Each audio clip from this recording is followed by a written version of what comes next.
Spain का एक छोटा सा खूबसूरत तटीय शहर है सालुन्सिया। यहाँ एक ऐसी कहानी है जो पीढ़ियों से बस कानों कान ही सुनाई जाती है।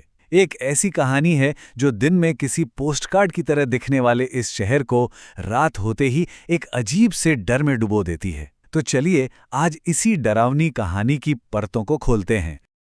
ये सिर्फ कोई कहावत नहीं है, बल्कि एक चेतावनी है। एक ऐसा नियम जिसे शहर का हर एक इंसान मानता है। पर क्यों? मतलब रात में ऐसा क्या हो जाता है जो पूरे के पूरे शहर को घरों में कैद कर देता है? यही वो पहला सवाल है जो हमें उस रहस्य की ओर ले जाता है। तो कहानी शुरू होती है सालोसिया से। सफेद दीवारों वाले घर, पतली पतली गलियां और चर्च की घंटियों की धीमी धीमी आवाज। और हमारी कहानी का मेन कैरेक्टर है माटेओ गेर्वेरो, एक 19 साल का आर्किटेक्चर स्टूडेंट जो मैड्रिड से यहां पुरानी इमारतों पर रिसर्च करने आया था। देखिए, दिन में तो सालोसिया किसी भी टूरिस्ट के लिए जन्नत जैसा है, लेकिन जैसे ही सूरज ढलता है ना, एक अजीब सा मतलब डरावना सा बदलाव आता है। गलियां एकदम सुनसान हो जाती हैं और हवा में एक ऐसी ठंडक भर जाती है जिसका मौसम से दूर दूर तक कोई लेना देना नहीं होता। शहर के इसी दोहरे चेहरे ने सबसे पहले माटेओ का ध्यान अपनी तरफ खींचा था। अपनी रिसर्च के लिए माटेओ शहर की पुरानी इमारतों को स्टडी कर रहा था। इसमें पुराना चर्च भी शामिल था। और यही रिसर्च उसे ले गई शहर के एक पुराने कब्रिस्तान में, जहां उसे कुछ ऐसा मिला जिसने सब कुछ बदल कर रख दिया। सोचिए जरा, एक कब्रिस्तान और उसके बीच में एक अकेली कब्र के ऊपर शादी की टूटी फूटी मेहराब। है ना अजीब?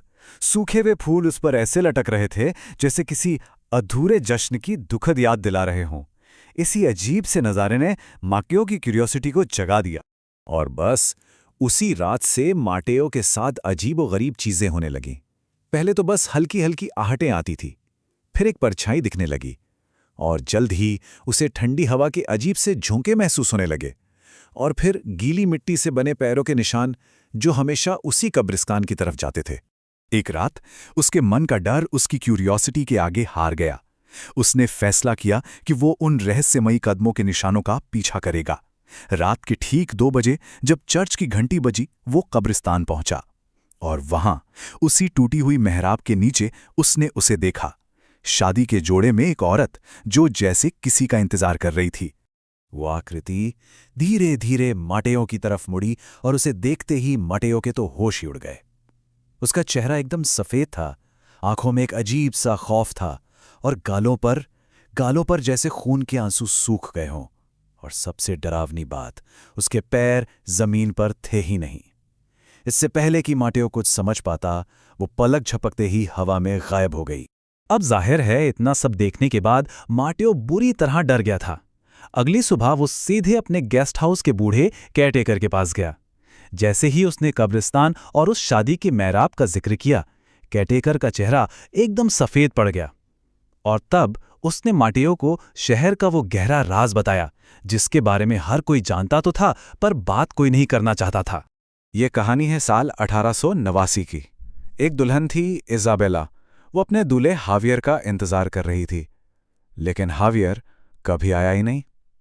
उसने इजाबेला को धोखा दे दिया था और किसी और के साथ शहर छोड़कर भाग गया था। टूटे दिल के साथ इजाबेला ने पूरी रात उसी मेहराब के नीचे उसका इंतजार किया, और सुबह होने से पहले ही वहीं पर उसकी मौत हो गई।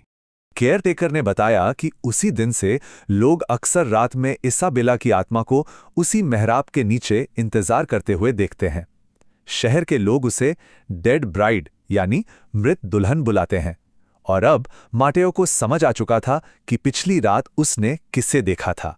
लेकिन ये कहानी जानने से माटेओ का डर कम होने के बजाय और बढ़ गया। क्यों?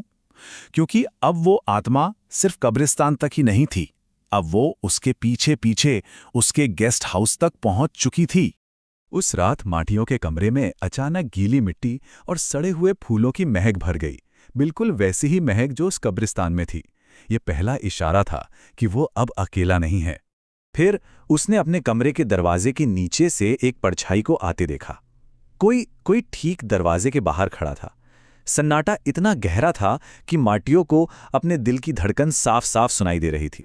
और फिर डर अपनी इंतहा पर पहुंच गया। दरवाजे का हैंडल धीरे धीरे अपने आप नीचे की ओर मुड़ने लगा। कोई अंदर आने की कोशिश कर रहा था। घबराहट में माटियो की चीख निकल गई जब दरवाजा एक झटके के साथ खुल गया, लेकिन सामने कोई नहीं था। एक पल के लिए उसे राहत मिली ही थी कि उसकी नजर खिड़की पर पड़ी और वहां शीशे के उस पार वही भयानक चेहरा उसे घूर रहा था। अगली सुबह माटियो भागता हुआ चर्च के पादरी के पास पहुंचा। पादरी ने उससे सिर्फ एक सवाल पूछा, क्या तुम कब्रिस्तान से अपने साथ कुछ लाए थे? तब माटियो को याद आया कि उसने उस मेहराब से कुछ सूखे फूल उठा लिए थे। पादरी ने बताया कि यही उसकी सबसे बड़ी भूल थी। उन फूलों ने उसे इसाबेला की आत्मा से जोड़ दिया था और अब वो आत्मा माटियो को ही अपना भागा हुआ दूल्हा समझ रही थी। पादरी ने उसे फौरन शहर छोड़ने की चेतावनी दी। डरा हुआ माटियो अपना सामान पैक करने के लिए वापस भागा। उसे जरा भी अंदाजा नहीं था कि ये सालोसिया में उसकी आखिरी रात होने वाली थी और मृत दुल्हन अपना दूल्हा लेने आ रही थी। इसके बाद सब कुछ बहुत तेजी से हुआ। माटियो जब अपने कमरे में पहुंचा तो दरवाजे पर ताज़ा कीचड़ के निशान थे।